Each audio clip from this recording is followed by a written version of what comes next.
Hi, this is Kirk.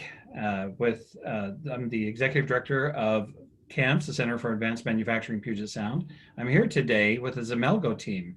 This is not the whole team, but we've got Akhila, Tadinada, and Francis Wu. And I want to welcome you here today for this conversation about Xemelgo and the amazing things you're doing. So Thank you, first of Kirk. all, yeah, thank you for being here. And we go back quite a ways. You guys started with camps as members, and I think close to the time you started the company. Actually, 2 months into the company, we became members of CAMPS. So CAMPS was sort of our first coming out party. Well, we appreciate that, and I know the community appreciates it too. And I think people are going to hear some things that they need to hear to make some better decisions for the future because of what you're doing. But first of all, Zemelgo is a very interesting name. And so Yes. I don't know if you had a little bit of a reason why Yeah. you came up with. So the name actually in a Spanish dialect means twin. Oh, So when we actually started, we wanted to be a digital twin company. And what digital twins actually mean is, it's a digital sort of equivalent or a digital thread for your entire manufacturing operations, right? So our sort of vision was that we would be able to provide that, you could be anywhere in the world and it'll tell you exactly how your manufacturing operations are happening and, have this digital stream of data that's been collected. So that really was our vision, and we were trying to find a name. And then I think Xemelgo, there's also the X in it, which sort of is like a mirror image. yeah. So it's sort of, and it actually, I think we came up with a name in like 5 minutes. Like we were finding a lot of names, we saw this name, and it just clicked. I think it took a while for people to get used to saying it. Yeah. I think the first time somebody said it properly, we were like, yeah, now we can actually That be was a a milestone company. right there. Yes, yeah. So, yeah, no. So, but that's the story behind the name. Well, it's an innovative name and a very innovative company. And Right. so, uh, did both of you work together with Rich in another company, or? Yes. So, actually, Francis and I, and actually a couple of other people on our team, we all worked at Hitachi. So our background was we were doing industrial Internet of Things at Hitachi. And for folks that don't know, Hitachi is a big Japanese manufacturing company. Yeah. And sort of our charter was taking our software and then applying it to Hitachi's machines, their bullet trains, MRI machines, elevators, excavators, and then sort of bringing them online and applying machine learning on top of that. Wow. I'll let Francis talk to how we all sort of got together and did what we're doing today. Yeah, I think, Rich and Nicola had the idea that we wanted to take our learnings, from this industrial space into the local area where we can really start applying and solving business problems. I think, we were in a state where projects were a lot longer, I think, than normal. So I think we really wanted to just be able to help innovate and improve the sort of local scene. That's, when they decided to spin out.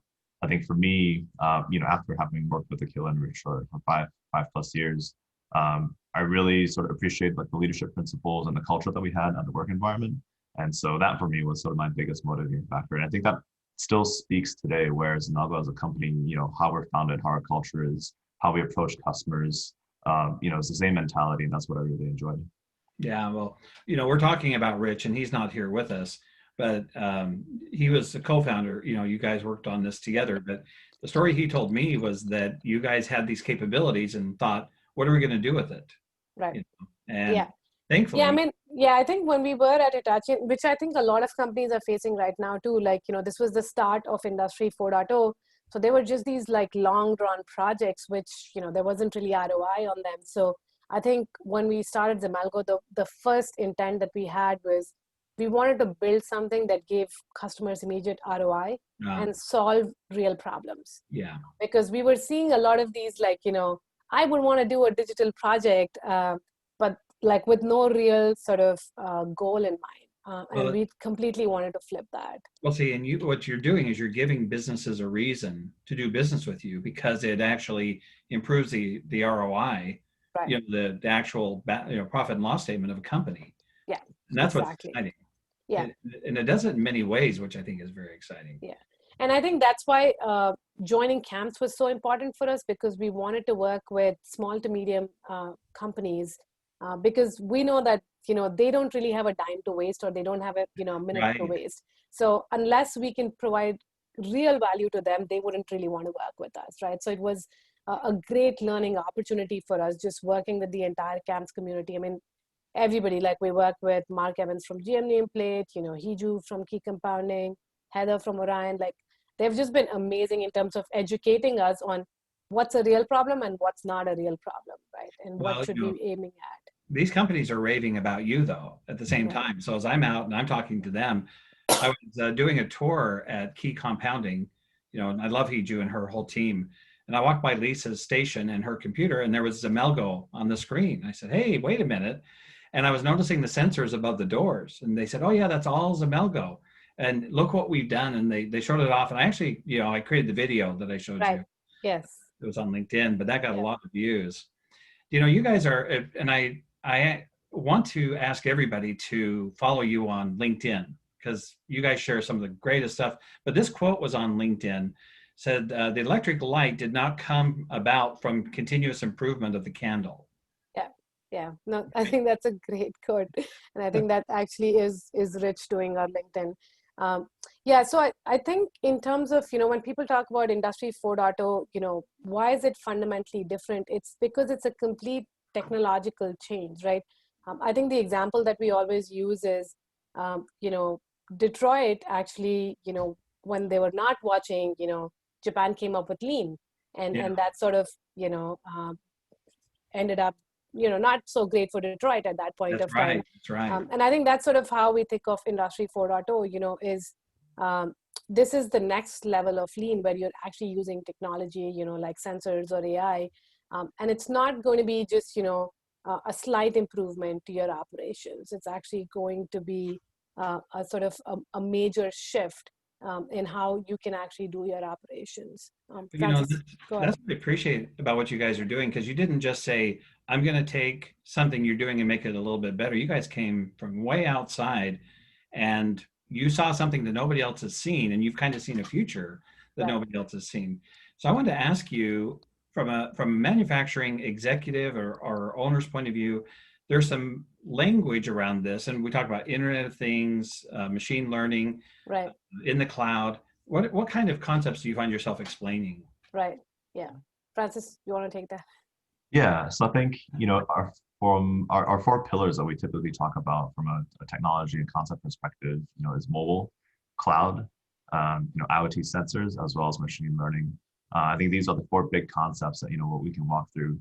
I think mobile first is definitely our big thing, because, up until, a few years ago, or maybe, 5-10 years ago, like mobile devices weren't really as powerful as they are today. And now today, everyone knows exactly how to use it. It's just intuitive. And I think if you look at the industry today, there's still a lot of sort of legacy hardware with PCs, old machines. But if everyone already knows how to use, their own device, why not bring that technology into this space?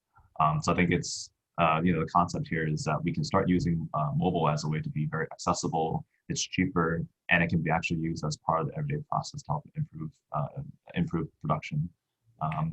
Cloud, of course, is the other big one, as we just talked about. I think, the idea that you don't need to deploy software in a closet in some hardware somewhere, that the customer has to maintain, has to have IT team sort of maintain that. It's all managed by Xemelgo. We deploy in AWS, and that's really the infrastructure that we leverage to provide 24-hour, 24/7 access. So to they don't have a server on their property or anything. Exactly. And I think it's, like Akhila was saying earlier, it's a concept that it takes some time, I think, to just understand that, we don't have to do this anymore on local hardware. And I think once you start realizing that, and you can access it anywhere, then it really starts clicking. Sensors, of course, is the other big part for us. The fact that they're much cheaper than they were before, they're even more powerful and very easy to deploy. The sensors that we integrate with is just like a smart home device. You connect it to your Wi-Fi, and suddenly it starts picking up, the objects around it. So I think that piece coming together just makes it a lot more accessible to use and for us to integrate.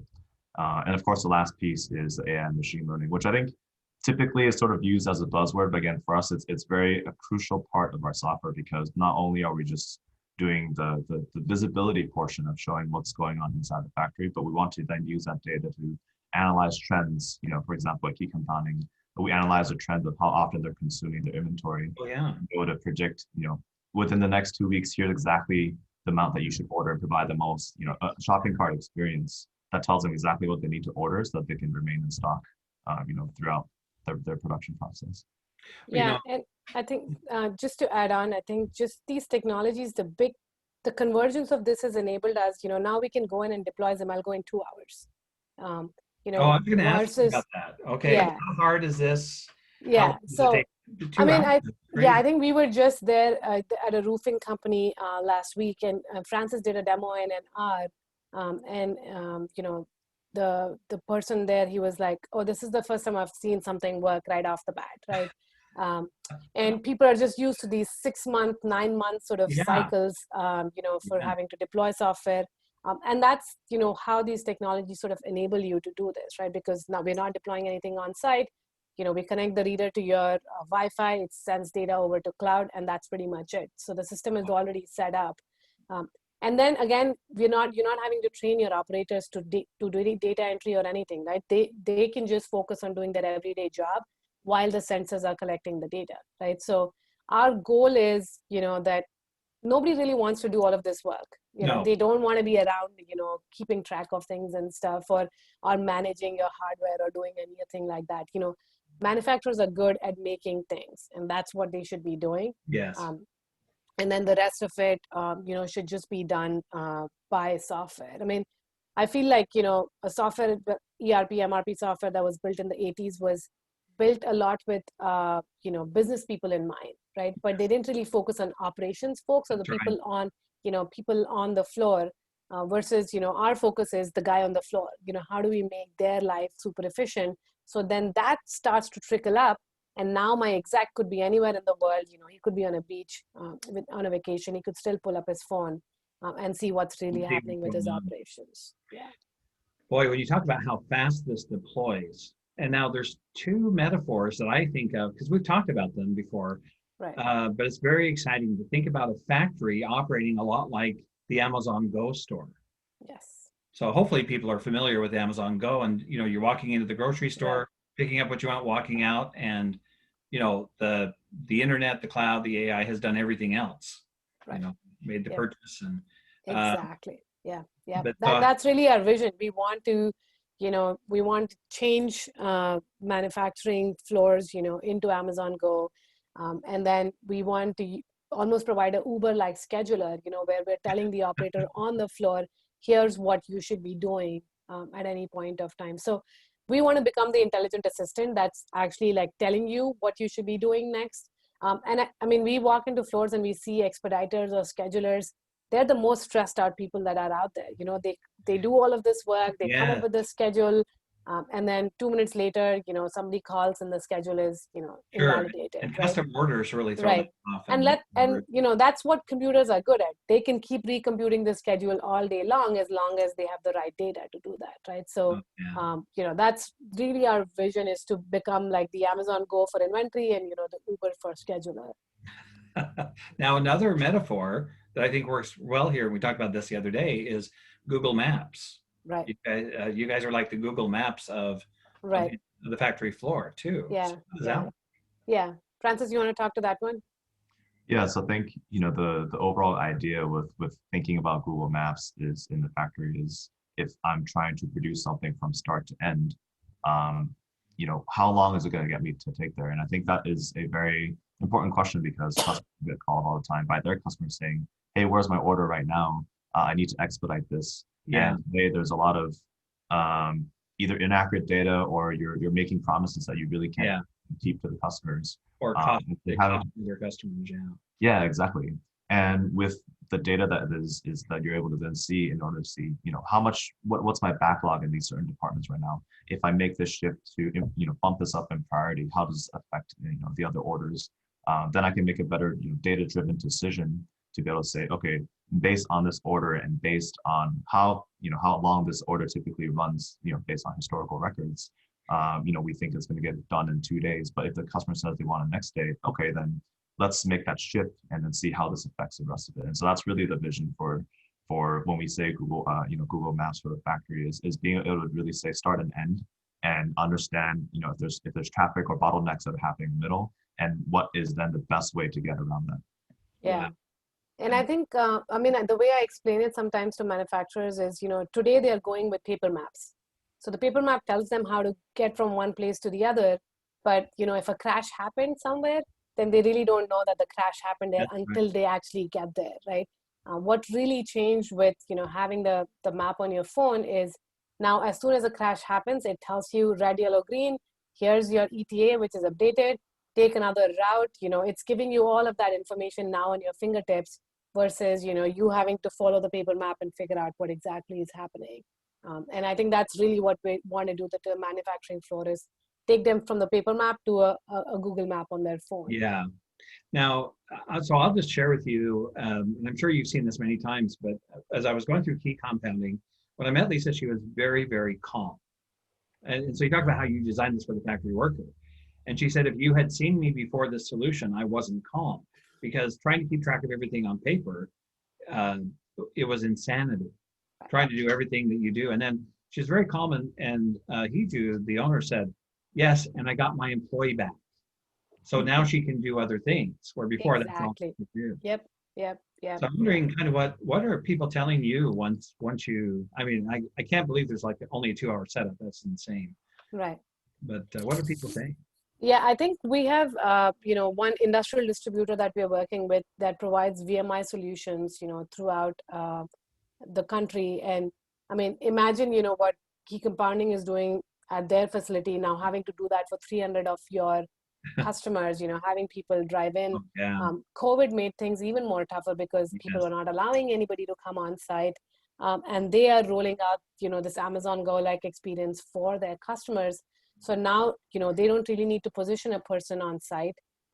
These people had to go every week to do inventory. In some cases, there was a person full-time on there, at that site, looking for things. So all of that, non-value add labor is now being used for, value-added things where they can actually go sell additional services and stuff. And I think the other thing that they are doing is not just, are they tracking all the inventory for the customer? They're providing the customers a login. So now the customer can log in and say, oh, I'm looking for this paint. Do I have enough in my inventory or not? And not have to call somebody, because the other thing that we see is for everything, there's, dozens of phone calls, there's emails, there's so much traffic that goes back and forth. It's huge. So this cuts that way down. Right, exactly. Yeah, it's now you can move people to value-added stuff.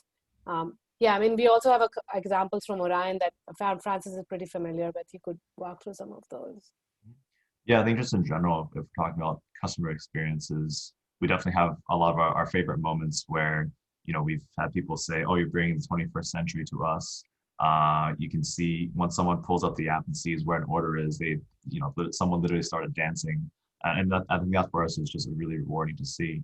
I think in the case for Orion, I think, our favorite experience there was that once we, were deployed there, that they could start seeing the bottlenecks again in real time. And Melissa, who's in charge of the department there, was able to get an alert on her phone that said, hey, your quality inspection department has reached a certain backlog.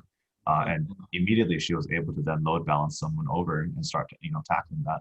Whereas typically what we've seen is it could be post-analyzed, weeks or a month after. Oh, I did have a bottleneck here. Now figure out how we can improve that. But with the key with the real-time visibility that is driven through sensors and not by manual input, is that you can then rely on that data to then make better decisions. See, and I wanted to paint this picture that it's not just making the factory life easier, but it's making it better. Right.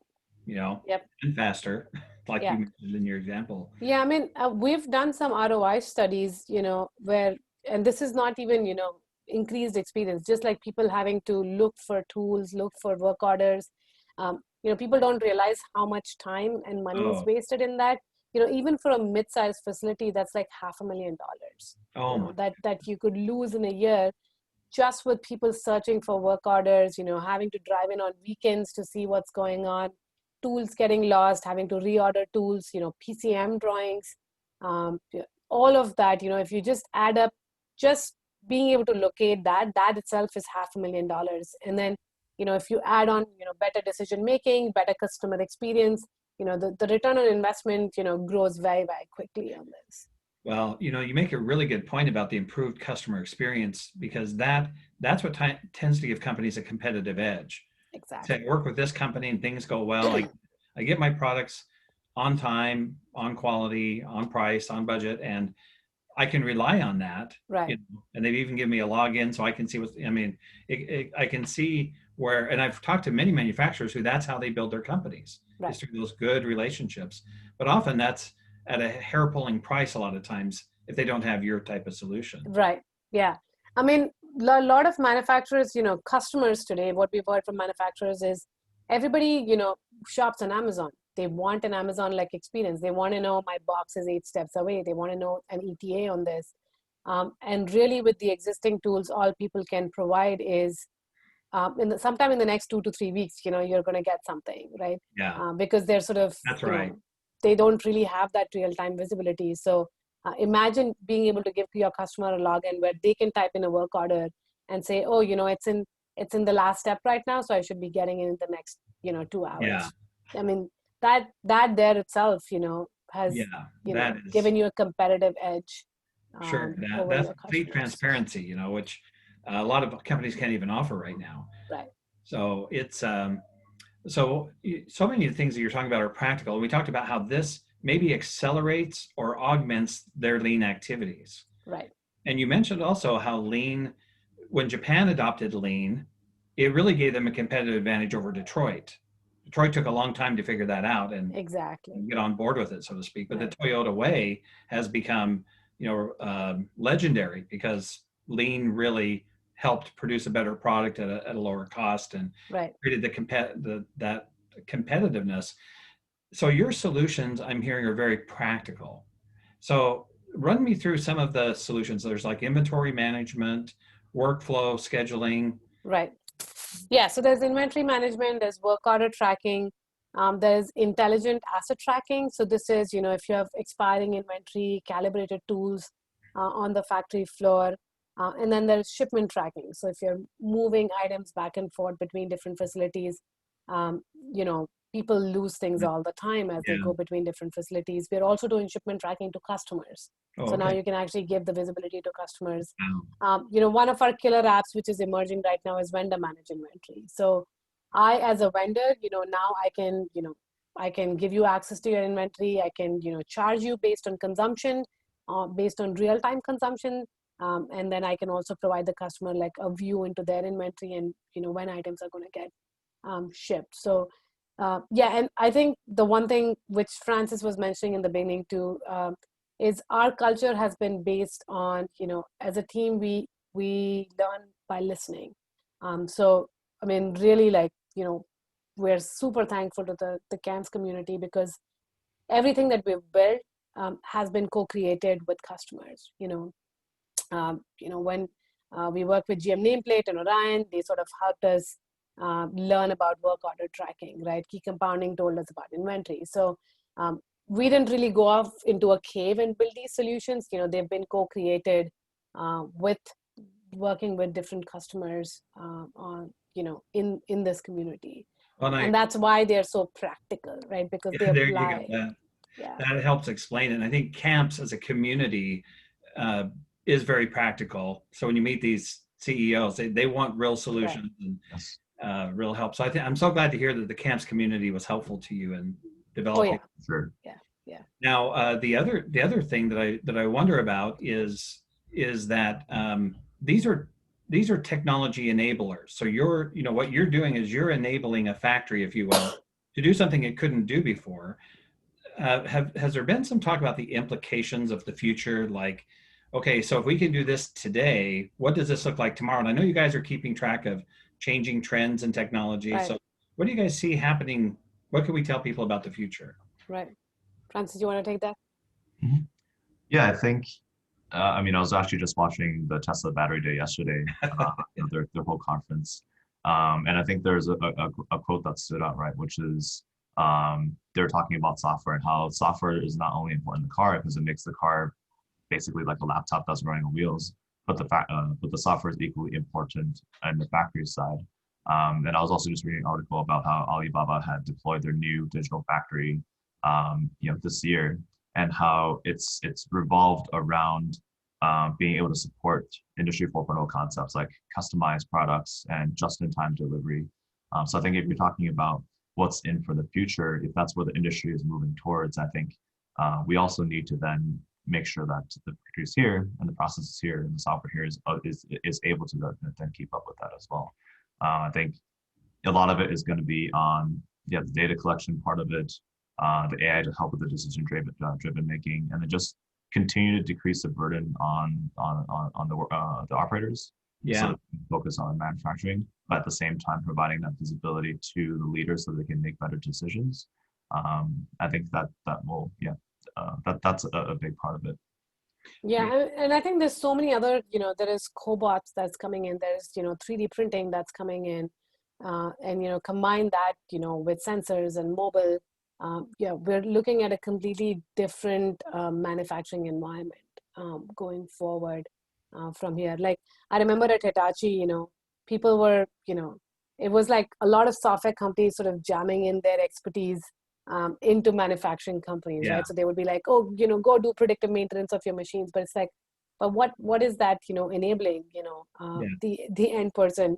But yeah, I think what we see going forward is these things sort of working in unison, right? So where your robots, your digital assistants, your 3D printers, they're all sort of working, like Francis was saying, to do just-in-time delivery, customized, customized for each person, very deep, like supply chain visibility. We also see, like with COVID, manufacturing is coming home. Every country is sort of, trying to bring their entire supply chain home. So how do you get those supply chains connected and functioning efficiently so you can continue to produce what you're producing, but, at lesser costs, right? Because cost is again going to be another thing. So so I think that's that's what we see sort of going forward. And I think the final thing is just sustainability. Like I think we're going to see a huge drive towards sustainability coming into manufacturing from a lot of different directions. And I think a lot of these technologies are going to help that, right? They're going to help ecosystems become sustainable again. They're going to help products become sustainable again, and just be able to complete their entire life cycle a lot more faster. I want to give you a chance, just if there's any other topics that you think would help somebody, but I want to make certain that I clearly understand that a lot of times the improvements, as you're good listeners, so everybody listening to this know that you're talking to some really good listeners. But you're listening to problems and solutions. You're incorporating that into your software. So, are there updates to your software? How is that? How are customers getting updates? Right. Actually, I'll let Francis answer that because he sort of drives that. Yeah. So I think that again just speaks to the beauty of the technology, where as we continue to grow, as the software continues to get better, as we learn from other customers and create new features. All that is then can be made available again because we're deployed through the cloud. So again, I keep bringing up the Tesla example, but just like with Tesla, you get updates over the air to update your car to suddenly have karaoke in your car, for example.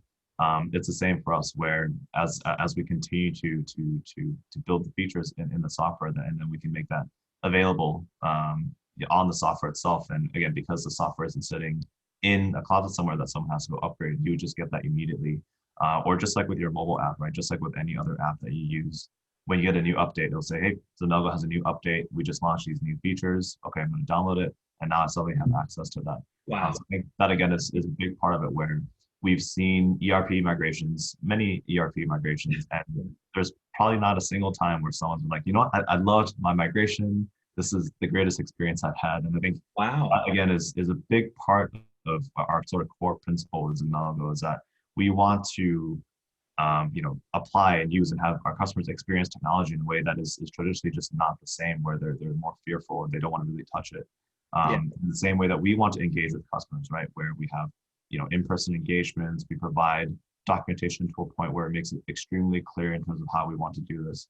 The integration, we want to integrate with an ERP because we can deploy standalone, or we can, bolt onto an existing one, and we make that integration. That's good to know. Yeah, that's really good to know. So I think, when we're talking about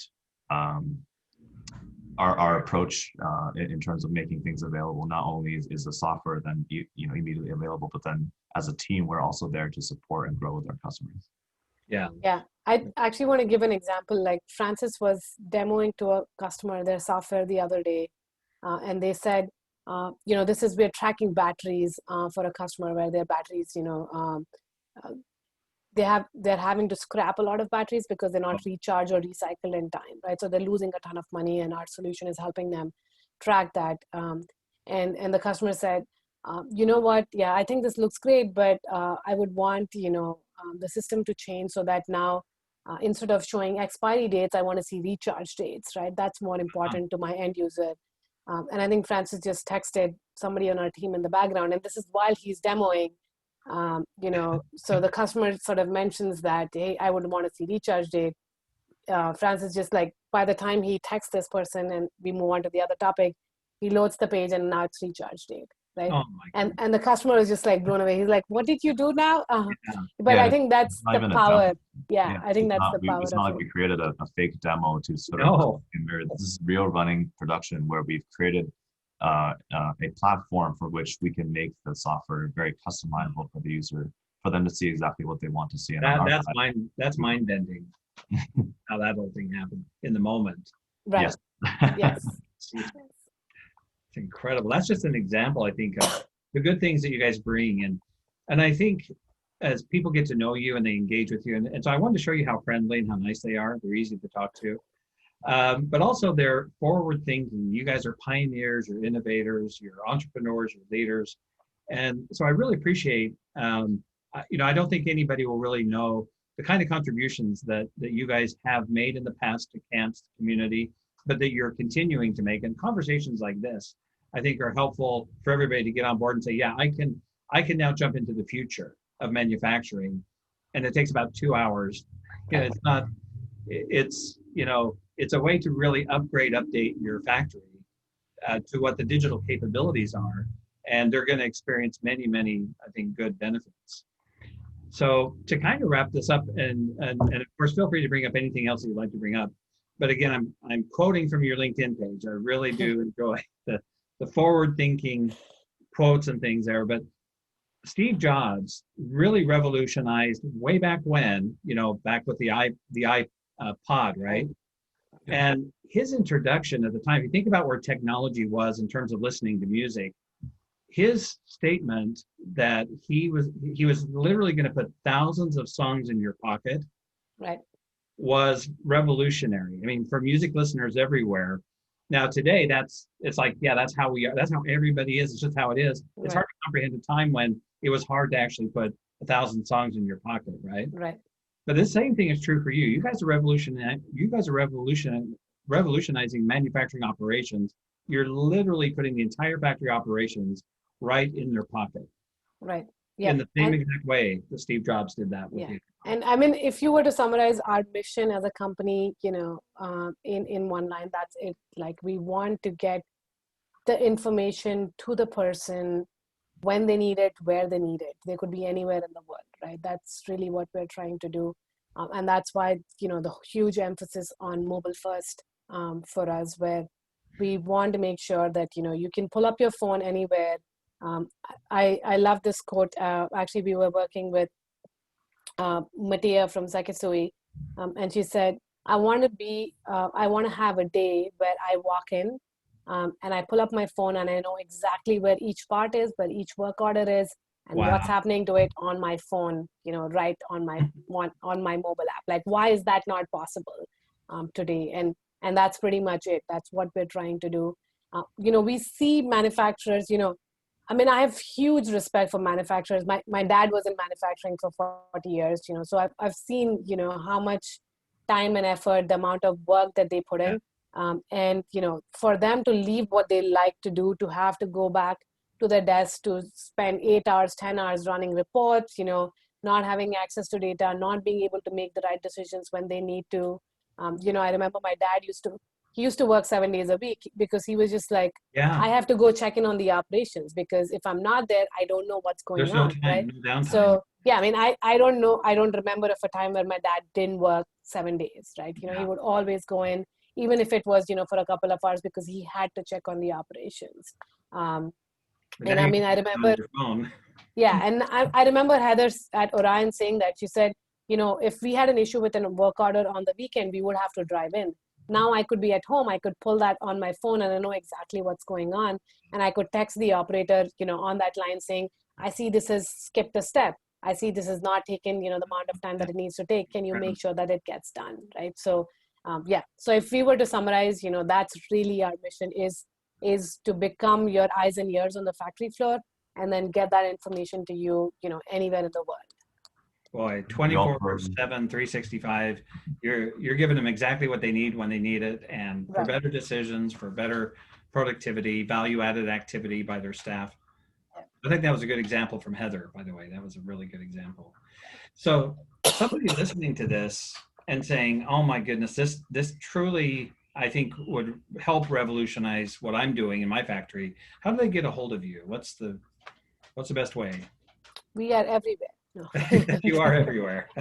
No, I think LinkedIn is the best way of getting in touch with us. Kirk has access to our emails, so you can. I'll put on the video. I'll put all your contact information, but Xemelgo.com. And I think we are happy to come in and do lunch and learns. Like, it's not just about, hey, do you want to do Xemelgo or not? But, we've been in this space for a really long time. We spent a couple of years at Hitachi and now.